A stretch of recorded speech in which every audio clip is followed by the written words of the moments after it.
Good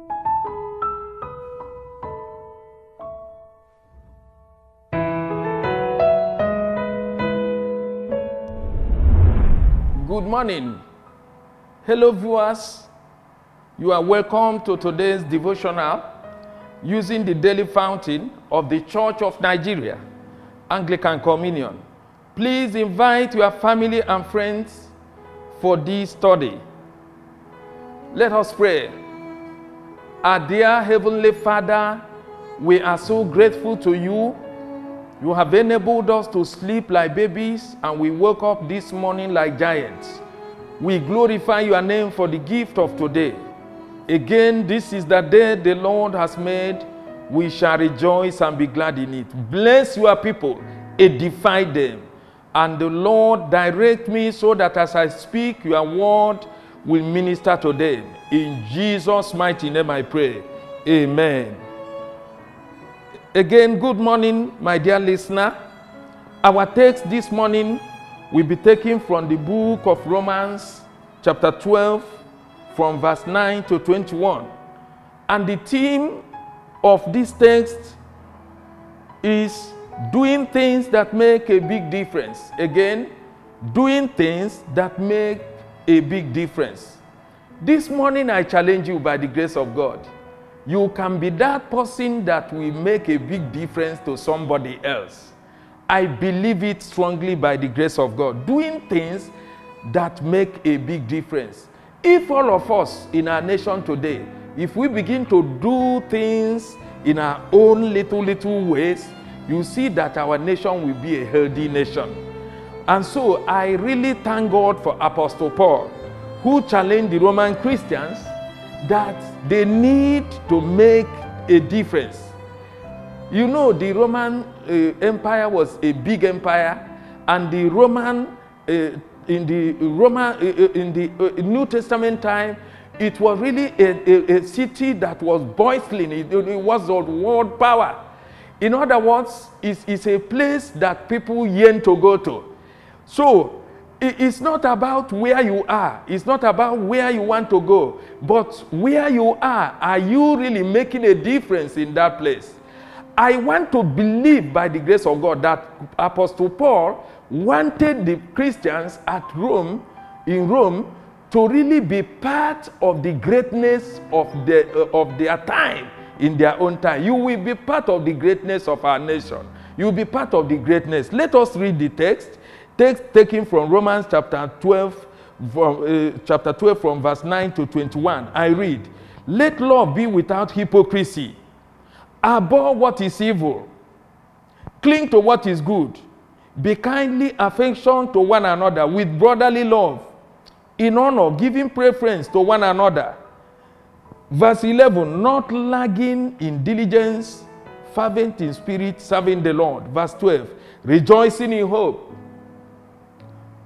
patient in tribulation, continue steadfastly in prayer." Verse 13, "Distributing to the needs of the saints, giving to hospitality." Verse 14, "Bless those who persecute you. Bless and do not curse." Verse 15, "Rejoice with those who rejoice and weep with those who weep." Verse 16, "Be of the same mind towards one another. Do not set your mind on high things, but associate with the humble. Do not be wise in your own opinion. Repay no one evil for evil. Have regard for the good things in the sight of all men. If it is possible, as much as depends on you, live peaceably with all men." Verse 19, "Beloved, do not avenge yourselves, but rather give place to wrath. For it is written, Vengeance is mine. I will repay, says the Lord. Therefore, if your enemy hungers, feed him. If your enemy thirsts, give him a drink. For in so doing, you will heap coals of fire on his head. Do not be overcome by evil, but overcome evil by good." My dear listener, from this text, you will see actually that the Apostle Paul was challenging, he challenged the Christians in Rome as at that time, that they must be good ambassadors of God wherever they are. In other words, there will not be just people that are there, then you will know that, because actually Christianity then was a movement, it's a serious movement. And that movement is a movement of light in the midst of darkness. Movement of salt in the midst of a saltless society. Movement of the power of God in order to transform and change the lives of people. Let us bring out some of the things that Apostle Paul really cautioned them. Number one, he said the Christians must avoid hypocrisy.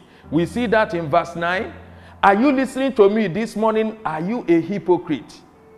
Are you a hypocrite in your place of work? Are you a hypocrite in the church? Are you a hypocrite in the family? Even as a husband or a wife, are you a hypocrite? God wants us not to be hypocrites. Instead of being a hypocrite, you must be a child of God. That's verse 9. And then we see verse 10 is challenging us to be kind and affectionate. Please, my dear brothers and sisters, wherever you go today, if you have not been that kind and affectionate individual, the Spirit of God is challenging you to begin to practice kindness today. Show kindness to somebody around you. Manifest kindness in the church. Don't just be your selfish individual who is always looking for what will favor you. Show kindness to somebody. Husband, show kindness to your wife. Wife, show kindness to your husband. Pastor, show kindness to the congregation. Please, my dear bishop, show kindness to the pastors under you, the congregation, the people that God have entrusted into your care. God is challenging us today to show kindness to somebody. Hey, and the Lord is also talking to us in that same verse 10 that we must give preference to one another. If it comes, you see that the society is all about who is going to be the first, who is going to win, who is going to get it, who is going to, at times, give preference to somebody. When you are giving preference to somebody, you are building a bridge for God to catapult you to a greater level. But when you are there to pull somebody down, you find out that you are like digging a pit for your downfall. And so God is challenging us that we must, it's a must. You see, for us to do things that make a difference, we must give preference to somebody. And then in verse 13, let me read verse 13. It's really awful. It's wonderful. Verse 13, he said, distributing to the needs of the saints and giving to hospitality.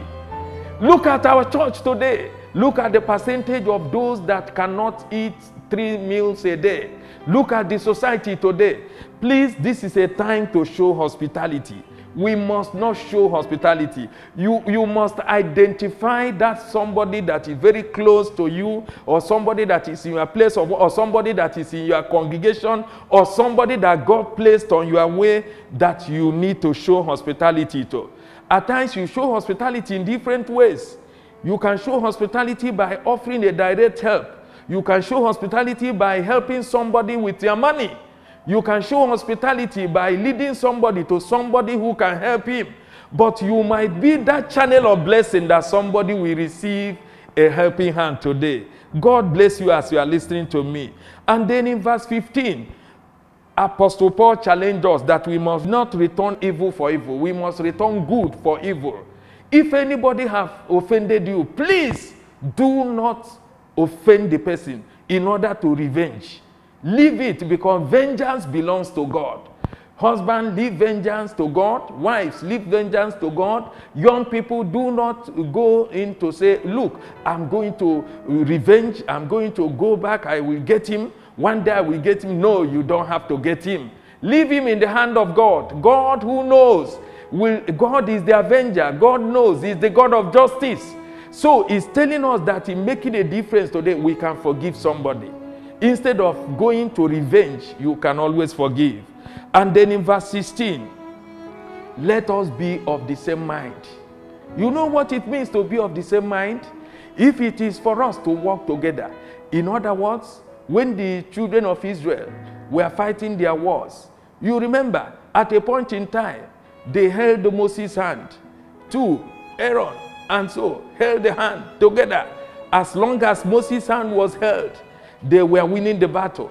Please, my dear brothers and sisters, as you are listening to me, please, are you supporting somebody in leadership today? Keep on supporting that person. Don't be somebody that will pull somebody down. Wives must support their husband. Husband must support the wife. Parents, you need to support your children. The youths are passing through difficulty. You don't just say because at a point in time you see that the youths, the problem they have today is not because they are born in this generation, but they were born in an unfortunate generation. And so the problem they are facing today, if you don't stay to listen to your children to know how you will help them, you will lose them. You might have them, but you have lost them morally. So what I'm trying to say, we must be of the same mind. Not when the wife is doing this, the husband is doing the opposite. Not when the pastor is doing this, the congregation is doing the opposite. We must be of the same mind. And what is that same mind? The mind of Christ. The mind to work together as a body of Christ. Now, in verse 17, we must treat other people respectfully. As you are listening to me, in these days of, what do you call it, days of new age, days of technological advancement, whereby we use cell phone, may I caution you, please, there is still respect, even in modern age. You must pay respect. Parents must know, children must know that they need to respect their parents. Respect is diminishing in our own time. People don't have respect for elders. Please, I call upon you this morning, and this is why we can make a difference. You can make a difference in your family by respecting your parents. Young people that are listening to me, congregation, you can make a difference by respecting your pastor. It's a big thing. You can make a difference. That senior person that is close to you, that person that is close to you, why not give the person that respect? Nowadays, people respect only those that have money. But you find out that money is not the answer to everything. You must respect your elders. You must respect your parents. You must respect the church authority. And in the same way, those in authority that are being respected must also respect themselves. So it's in two ways. Because to be respected begins that you must be responsible. In other words, I challenge you this morning to be a role model. When you are a role model, the people under you will see the reason to respect you. And so God is calling us that for us to do things that are different in our places of work, we must go beyond the normal things the people in the world are doing. We must go all out to respect one another and to respect ourselves. Now in verse 18, I read verse 18. I love that verse. If it is possible, as much as it depends on you, live peaceably with all men. I want to ask you a direct question. Are you living peaceably with all men? Today, our country needs peace. Please, as much as possible, God is calling us back. He said, we must live peaceably with all men in our places of work, in the church, in the society, those that are serving the nation, anywhere you see ourselves.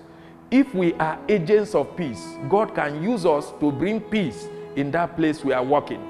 So we must endeavor to holiness, without which no man shall see the Lord. In other words, God is calling you this morning to be an agent of peace. You don't wait until people come to make peace. You yourself go out in order to be the agent of peace.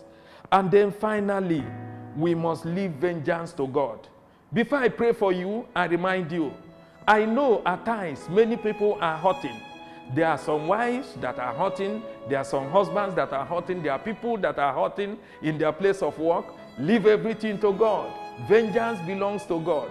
I pray this morning that as you go to your place of work, your place of business, to anywhere you are going to, you will be an agent of change. God will use you to make a difference. Now, please join us same time, same station tomorrow morning for another episode of the program. And may God really bless you. Let me pray for you. Heavenly Father, King of glory, I thank you for your children that have listened to my voice this morning, I pray, God, that the power that is in your word, which has quickened their mortal bodies, will heal them. Those that are hurting, Father, heal them. Those that are sick, oh Lord, heal them. Father, let your healing take place in the lives of many people this morning. And Father, as your people are going out this morning, goodness and mercy shall follow them. Lord, we thank you because you will heal us individually, heal our families, heal our nation, and your name will be glorified. Through Jesus Christ our Lord. Amen.